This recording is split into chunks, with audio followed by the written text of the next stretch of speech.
Hey, yo, what's good, everybody on YouTube? So, UFC Vegas 26 just wrapped up. Michelle Waterson versus Marina Rodriguez.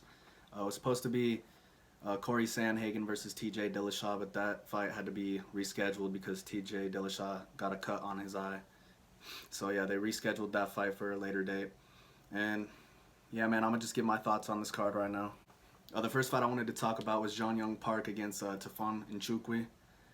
And, yeah, man, John Young Park was just out jabbing this man pretty much the entire fight. I thought this fight was going to play out differently. I thought Park was going to shoot a takedown earlier in the fight. He wound up taking him down in the third round and pretty much completely dominated him that round and ended up winning the decision. But overall, it was a pretty dominating performance by John Young Park. So congrats to him. The next fight I wanted to talk about was Klein versus Michael Chizano.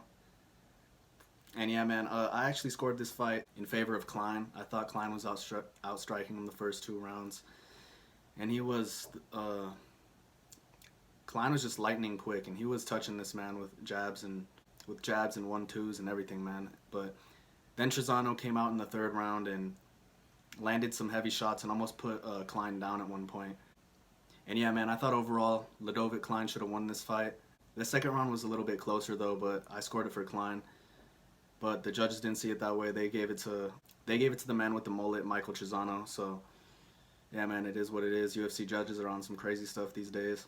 And then we had Phil Haas versus Kyle DeCoste, and you know that fight was pretty back and forth for the first two rounds. Yeah, that fight was pretty back and forth the first two rounds.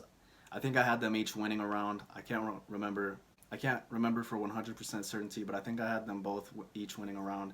And then Phil Haas absolutely dominated him in the third round. And yeah, man, I gave that fight to Phil Haas and he won, so good for him. Then we had Carlos Diego Ferreira taking on Gregor Gillespie.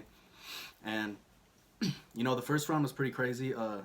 Gregor Gillespie kept shooting takedowns, and it looked like he was completely gassed after the first round. I gave the first round to Diego, and then Gregor was kneeling over, like, as the second round was about to start. Like, he was huffing and puffing for air. And it looked like he was about to be in some big trouble in round two. But then Gregor came out in the second round and fought like he wasn't tired at all. He took Carlos to the ground,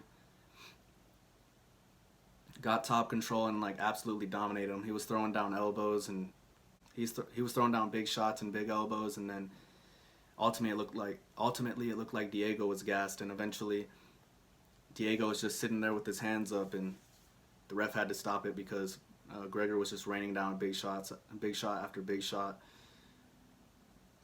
And yeah, Gregor wound up finishing him in that second round, and I'd like to see Gregor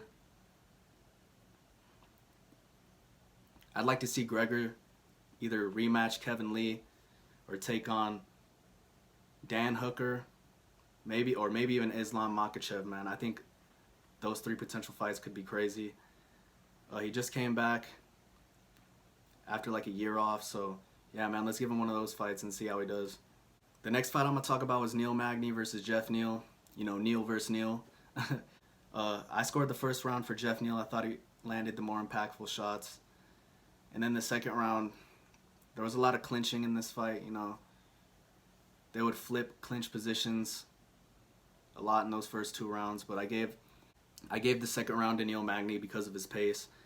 Neil Magny was pushing the pace for the second and third round, and ultimately it won him the fight. I scored it in favor of him as well. And after the fight was over, yeah, he was just pushing the pace. His cardio never ran out. He was just putting more output out there than Jeff Neal. I think Jeff Neal had the power advantage, but Neil Magny just pushed the pace and kept touching him. So yeah, I scored that fight in favor of Neil Magny. And he called out Vicente Luque next. I'd like to see that fight. I think that's a good matchup for him if Vicente Luque doesn't get a fight. Or maybe even Hamza if he's ready for Hamza in time, because I know they were talking trash back and forth to each other. So yeah, let's book one of those fights, Dana. I think both those guys would probably beat Neil Magny, but yeah, let's book it and see what happens. The next fight was Donald Cowboy Cerrone taking on Alex Morono, the Great White. And yeah, man, this was sad to see. I was pulling for Cowboy. I wanted him to go out on a win, because this was potentially his last fight. I think it's going to be his last fight now. Dana's probably not going to bring him back, but yeah, Alex Morono, they were back and forth for a little bit there, and then Alex Morono just applied the pressure on him, and ultimately hit him with a big overhand right, and then the ref gave him the TKO basically off of pressure. He was swarming Cowboy with relentless shots and wasn't letting up. So yeah, they ended that. Cowboy looked like he was a little mad, didn't agree with the stoppage, but I agree with the stoppage. Morono rocked him and just applied the pressure and did what he needed to do to get the win. So yeah, props to Alex Morono, and it's sad to see Cowboy go out like this, but that's probably his last fight in the UFC. So thank you, Cowboy, for everything that you've done in the UFC, all the exciting finishes you've had, but yeah, he might have to retire now. I don't know. Maybe he goes to Bellator or something. I don't know what's next for Cowboy. And then next we had Michelle Waterson versus Marina Rodriguez, and this was easily the best fight of the night. I understand why they put this fight as the main event now. I had Marina Rodriguez winning basically the first 3 rounds of the fight. She was landing the bigger shots. She had more output. She was applying the pressure. But then Michelle Waterson came back and definitely won that 4th round. Yeah, she landed a nasty kick on Marina and then took her down. And she basically had like top control for like 3 minutes and was hitting her with ground and pound shots. And yeah, she definitely won that round. And then the 5th round was a little closer. I personally scored it for Waterson. She landed a couple nasty kicks, one that clipped Rodriguez right in her nose, and she wobbled her for a second, and then she had another nasty kick. That kick might have been in the 4th round, but then she had another nasty kick that left a bulge right in Rodriguez's cheek. But that last round was pretty competitive, and I ultimately gave it to Waterson, but it could have gone either way. I don't know. Marina landed some big shots at the end of the round, so that could have stole the round for her. But yeah, man, those are just my thoughts on this card. I'm sad that Corey and TJ had to be rescheduled because that fight's going to be a banger, but let me know what you guys thought about this card. Let's talk about it.